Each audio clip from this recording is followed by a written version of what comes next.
i7 ગુજરાતનો અવાજ।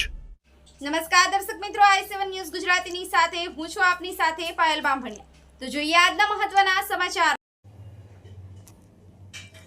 નાગવેદર ગામે નદીમાં ભયાનક ઘટના, બોલેરો લાવવા જતા વિમલભાઈ તણાયા, શોધખોળ ચાલુ। ઉપલેટા તાલુકાના નાગવેદર ગામે શનિવારે બપોરે આશરે 2 વાગ્યાના સુમારે એક દુઃખદ ઘટના બની હતી।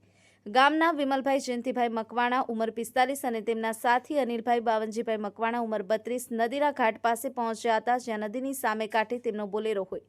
બંને વ્યક્તિઓ પાણીમાં ઉતર્યા હતા બોલેરો સુધી પહોંચવા માટે, જોકે નદીમાં પાણીનો પ્રવાહ ભારે હોવાથી વિમલભાઈ ઘટના સમય વચ્ચે તણાઈ ગયા હતા, જ્યારે અનિલભાઈ સુરક્ષિત રીતે સામે કાંઠે પહોંચી ગયા હતા।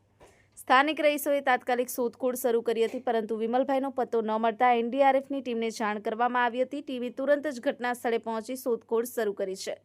ઘટના સ્થળે ઉપલેટાના મામલતદાર, પોલીસ ઇન્સ્પેક્ટર, તાલુકા પંચાયત હોદ્દેદારો, તલાટીકમ મંત્રી તેમજ ગામના સરપંચ પણ હાજર રહ્યા હતા।